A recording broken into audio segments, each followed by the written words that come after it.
ঠাকুরের বাসন মাজা হয়ে গেল। এবার ফুল তুলে নিই আমার গাছে। তোমরা তো জানো পাশের বাড়ি বৌদির বাড়ি থেকে আমি কত ফুল তুলে আনি।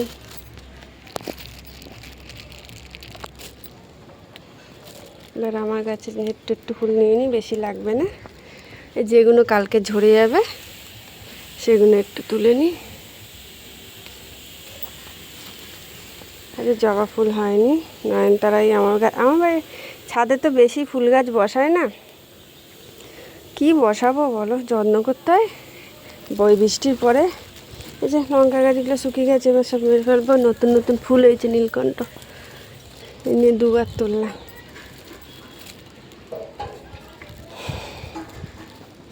আর তারা আছে এত কাজ, ফুল তোলার সময় নেই। ফুল আমার অনেক তোলা হয়ে গেছে। তুলসী পাতাটা বৌদির বাড়ি থেকে নিয়ে একটু নিয়ে নেবো।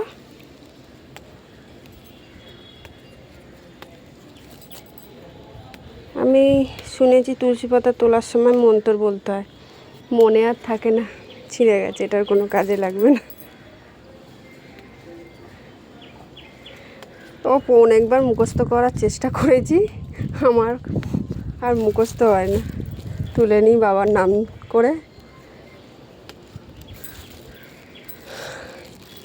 এই যে এই গাছটা বড্ড বয়স হয়ে গেছে, আর ফুল হয় না, অনেক বড় হয়ে গেছে, কম হয় ফুল। অল্প কাটা নেবো। ওপরেগুলো তুলতে পারছি না, এক হাতে তোলা যায় না। চলো আজের এই ফুলটা নেবো না, গাছটা শুকিয়ে যাচ্ছে, আমার বাবা জল দেয়নি।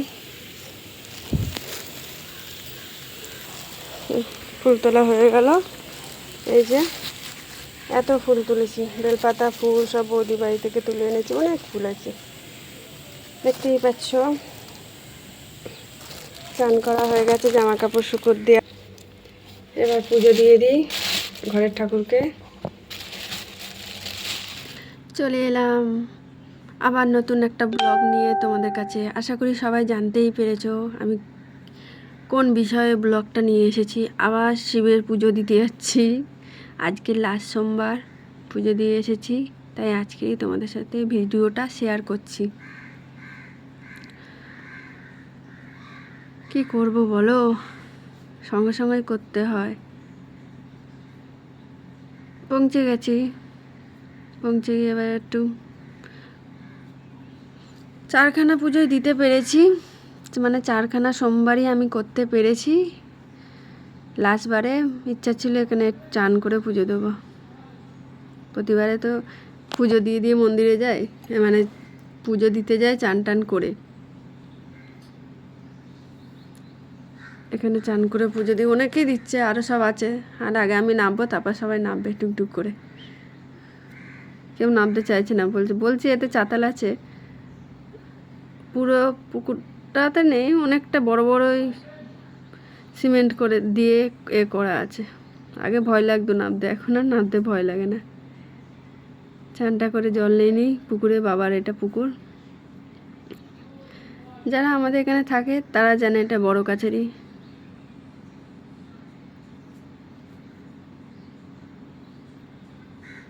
আমার চান করা হয়ে গেল, সবাই করবে না, দু একজন করবে, করুক, আমি ততক্ষণ ভিডিও তুলবো দাঁড়িয়ে দাঁড়িয়ে।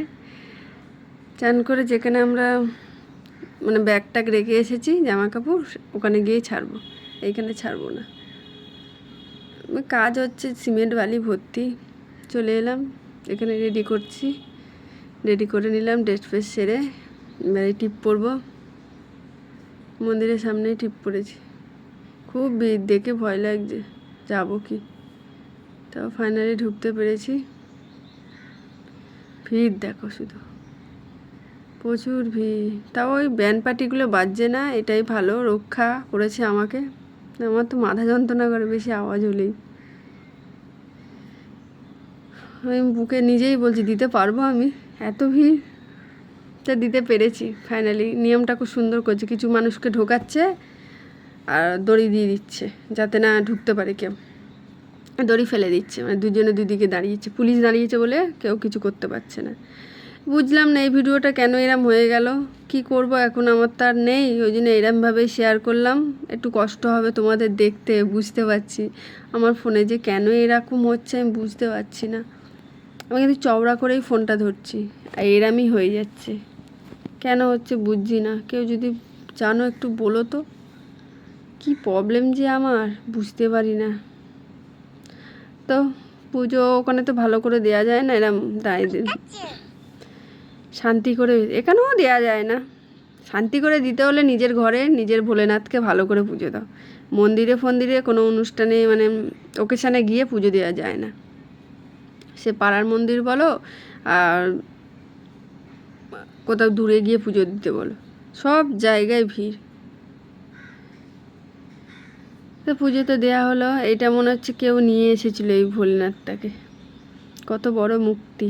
এটা থাকে না সাধারণত, কেউ নিয়ে আসে, সব ছেলেরা নিয়ে আসে না কাঁধে করে করে, তখন এটা রেখে যায়। এটা নিয়ে এসে নিয়ে যাওয়া যায় না, এটা রেখে গেছে এখানে।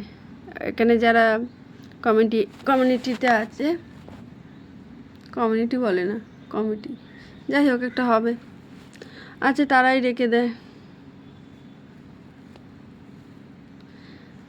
ভালো দেখতেগুলো রেখে দেয় আর যেগুলো ছোটোখাটো সেগুলো সাইডে রেখে দেয়। কত গোপাল ঠাকুর থাকে, এখন তো রাখে না মনে হয়। এটা আমি নিজের দোষেই করেছি, যে সব ভিডিও ফটো তুলতে ব্যস্ত বলে।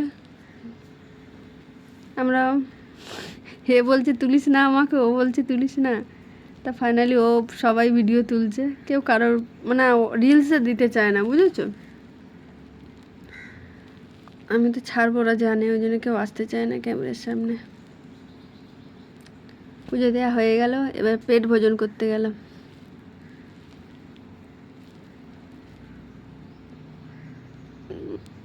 আজকের ভালো দোকানে বসলাম না, দোকান ভালো, খাবার ভালো না, একদম একদম ভালো না।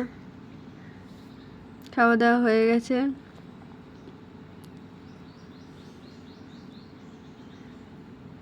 বাইরে এসে দাঁড়িয়েছিলাম। প্রথমে তো ঢোকার সময় তোমাদের দোকানটা দেখাতে পারিনি, দোকানের সামনেটা দাঁড়িয়ে বিল কাটছে তো কাটছে, দাঁড়িয়ে একটু ভিডিওই তুলি। দাঁড়াতে দিচ্ছে না বাইকওয়ালাগুলোকে, কাউকে দাঁড়াতে দিচ্ছে না, এত জ্যাম হয়ে যাচ্ছে না। তোমাদের কেমন লাগে বলো তো আমার ভিডিওটা। আমি প্রতিটা ভিডিওতে তোমাদের বলি, এ দেখো গোপাল নিয়ে যাচ্ছে দেবে বলে, আইনি রান্না করেছে, খাবার নিয়ে যাবে। আমি একটু বসবো বলে একটু নির্ঝুম জায়গায় যাচ্ছি, এত ভিড় এই দিকটা, এত গ্যাঞ্জাম আওয়াজ, ভালো লাগছে না নিতে। সেই এখানে আগের বারেও তোমাদের দেখিয়েছিলাম, এটা পুকুরের এই সাইডটা এসে বসে বসার ইচ্ছা হলো, কিন্তু বসতে পারবো না, এখানেও সে কাজ হচ্ছে, সে কি আওয়াজ, খ্যার খ্যার খ্যার খ্যার আওয়াজ, আর ভালো লাগে না। একটু ভিডিও করে নিলাম, আমার তো শখ যেখানেই যাই একটু ভিডিও করে নিই, যে একটু ভিডিও করে নিলাম, এটাও তোমাদের সাথে শেয়ার করলাম। যেখানে যাব ভিডিও না করলে ভালো লাগে না।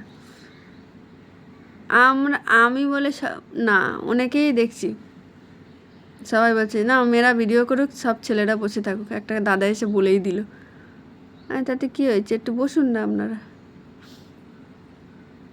একজন তো, আমি একটু আলু কাবলি খাবো দেখেছি, একজন এসে বলেই দিল পেঁয়াজ হবে, মানে কে রে মন্দিরে এসেও পেঁয়াজ খাবে নাকি। আমার উপোস টুপোস করলে একটু ঝাল ঝাল খেতে ইচ্ছা করে। আলু কাবলি খাচ্ছি ফোনটা রেখে দিয়ে, কি করবো বলো।